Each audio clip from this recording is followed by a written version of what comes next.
Maintenant, on va combien de temps? Presque la commune a déjà presque 12 ans. 12 ans, on a copie dans la oui. La 12 ans déjà, on a copie dans la déjà moi arrivé. La personne qui sont bakamionete, ba moto mais la personne qui sont ba terrain à mobimba pena. Na tonga pe na za déjà na ba locataire. Comme ça là. Na msala. Et sur la famille. Et sur la famille. Na mitambo la kabo na ba copie mais en tout cas moi pourquoi moi nzambi passion ngana moi combien na zobomba pe na zobwaka bakati na bali kelemba nango soutenir ngai na kosala makambo mosusu. Alors kasi baninga ngosala tini ko bango bani kosala te ko ko yiba on a regretté kamili na baninga oyo bazo sala te yiba au Congo oyo déjà nzambi ya siba la kila biso ngalango mukimbangu azade bon awa sala biso faut créer.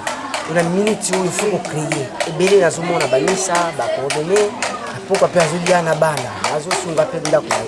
Donc, à créer qui est exact parfois fandi, aux autres côtés, aux autres salles de communauté. So fandi, tout comme un candidat, et bien, il bien, va copier les bases. Vous avez combien de choses? Ce qui la binisi na 500 francs, moi, je vais 300. Donc, je vais aller à 500. Mona binisi nzembo oyo ya linki direct kwa tongo tipo kama msala huo na tongo tipo kwa msala na shika uzonga ngale nenda ko nazonga ba 20h so ngala landanga mwa zadio ya moboyi na peta kama 29 akoti baba kwa musukopi baba ende kana mingi kwa papa bakabelanga mama 1000 francs et musa féliciter kama 2000 na baba na kona saka mwa mke bien na mapoko na sifela mingi poko po et na binisa pe mwa kotoka mingi za pelate. Donc il n'a pourquoi il a bête musique mais papa me tu vas payer 1000 francs moi 2000 francs na songa nango chamba la suka bo bani batela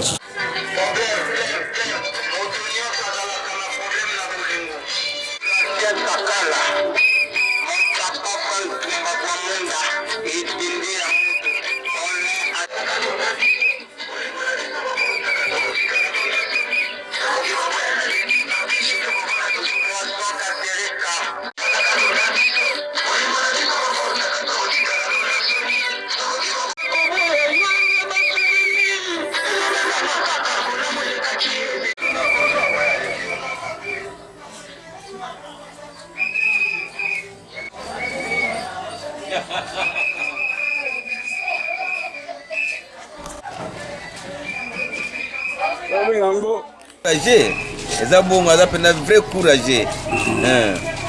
Awoyiba te musala nde bongo, eza bongo.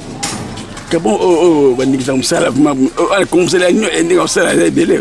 Misala eza nango, misala nde yango wana, musala woyiba eza te. Musala nde yango wana yazo sala zolia na motoki na ye esili. Kanyino mimi ko lobela. Il faut encourager kagati. Faut encourager, vous pouvez félicitations. Merci. Merci beaucoup pour la question. Je pense que la journée d'aujourd'hui, c'est une journée qui est dédiée à la paix partout au monde. Mais si moi, je prends un peu l'exemple dans mon pays, la RDC, en tout cas, il n'y a pas la paix. Il n'y a pas la paix parce que je prends exemple dans notre est du pays. Je prends exemple dans le village ou territoire de Bunagana. Nos compatriotes sont en train de souffrir avec les diables de M23. Je prends exemple dans la province de Maïndombe. Il y a aussi l'attaque dans le village de Kwamutu. Et je viens ici dans la ville, province de Kinshasa. Partout dans nos quartiers, il y a la menace des Koulouna. Donc là, je vais demander à nos autorités vraiment de prendre les responsabilités par rapport à ce qui concerne la paix. Parce que la paix, c'est très nécessaire, même dans nos familles, même dans toute l'étendue de notre pays. Et je prends l'exemple même au monde. Si je prends l'exemple de l'Ukraine et la Russie, il n'y a pas de la paix. C'est pourquoi nous demandons aussi que le bon Dieu puisse mettre sa main forte dans tout le pays du monde pour que la paix règne au monde. Et surtout dans notre pays, la RDC, nous avons besoin de la paix totale dans toutes les 26 provinces. Et surtout ici à Kinshasa, là où nous habitons. Que la paix règne. Kimia Ligos, yo bininga para kimia. Bon, kulia malamu te, makamunyo sumade, ba transport, kulia mabe, comment qu'il est dans Congo qui n'est pas déjà parce que visa tellement mabe, visa mabe, nyon visa mabe. On a moniqué. Kimia ezali mukili mubimba, c'est normal. Sur le Congo, vraiment tous en a vu mon comédien.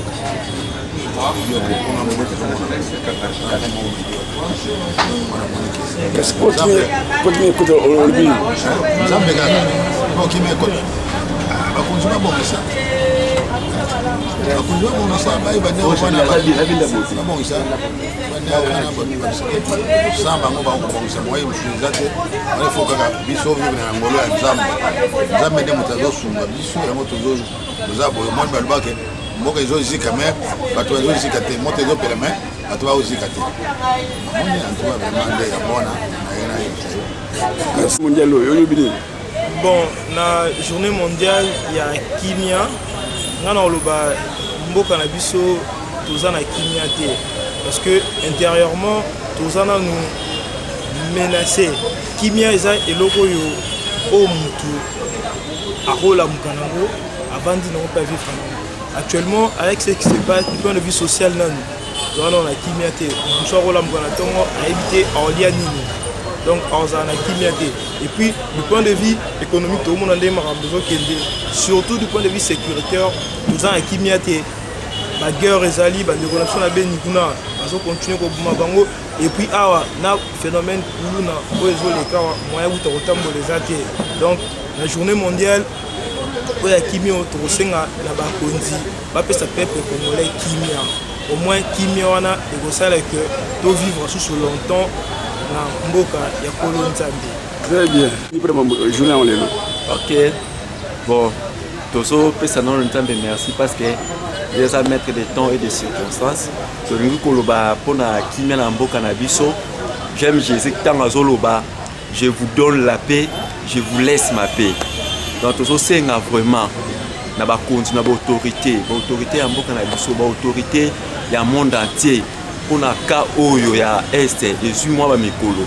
Mikolo a intérêt à ba groupe d'individus, mikolo a intérêt il y a ba beta groupe beta où ba so sala qui to sanga kimia à cause il y a bomengo ou richesse ou nzamba pesa biso peuple akoka qui ko profiter nango mais e baluki e komeli biso kokoso na beni na est bandeko na biso ba so sanga kimia likolo ya richesse. Je me dis, est-ce que richesse au bateau c'est plus important que bateau bateau pour maquiller sur sopanakuna. Donc nous avons quoi intervenir dans la situation au Congo ba continuer sur ça l'effort ba luka ko solo la ko négocier afin que paix ekotana na est et paix ekotana toutes les étendues à RDC. Nous avons vraiment besoin de la paix. Phénomène kuluna oyo ba konti ba sala makasi ba luka solution. Et ça ba maman ba papa ba so bimaka tongo pona ko luka ko se débrouiller ba lesa bana. Mais ba so kutana na phénomène kuluna lokola obstacle ya munene. Na ba passe au nyonso to lela banani. To le lié pa nzambe to sengi pe ba konti. Oyo to so ndima nzambe ne muta pesa biso ba sala quelque chose. Ba katsa pena pona likambo oyo. Nous avons pour ça qui m'écoute sur tous les plans, les plans sociaux. Vous avez ma voix qu'on fait un balongi, vous avez balongi bayana ngaye. Pour si encore ba ko tshebini ba ko na biso ba ya mibaji banzambi basungi ya ba mama basungi ya kimia na kati na mbuka ba ya na ngaye. Bokenda kunuka misala. Pusi encore ba wana eshika na moto ya nzambe. Makina ya nzambe ezali javel. Esukula yango. Bukende bulinga mbuka na binu ko bukende kunambuka na binu nofanda kate bazanga indication bakuluna bakugumana na machete bapesha kayo machete te na bilanga ya iden zambi batambula kina Yesu bangumi bale Yesu alibaki tata sale muntu lulenga na biso boko bagenda kina monyema nzambi akeiwana kamati munoko atina akati na munoko ya monyema wana apupuji bupepe na ye kaye naji bumu ya njete wana apupuka kumi mwana ya mobadi alipina yete nkumbu na ye Adamu kamata ngongo kenda ukata ujaka na mtoki na ilungi na yo ya alibakite ujaka na mtoki na jiboko ya muntu ukati makile bimi uzuika mwa shase uzuika mwa sere na ye uzuika mwa buluwete na ye ukeiwana ukeyekute ujana makile ya muntu te yo uzaji nzambi biso nde tupeshi bino bangombu wana te nzambi muntu apeshi yango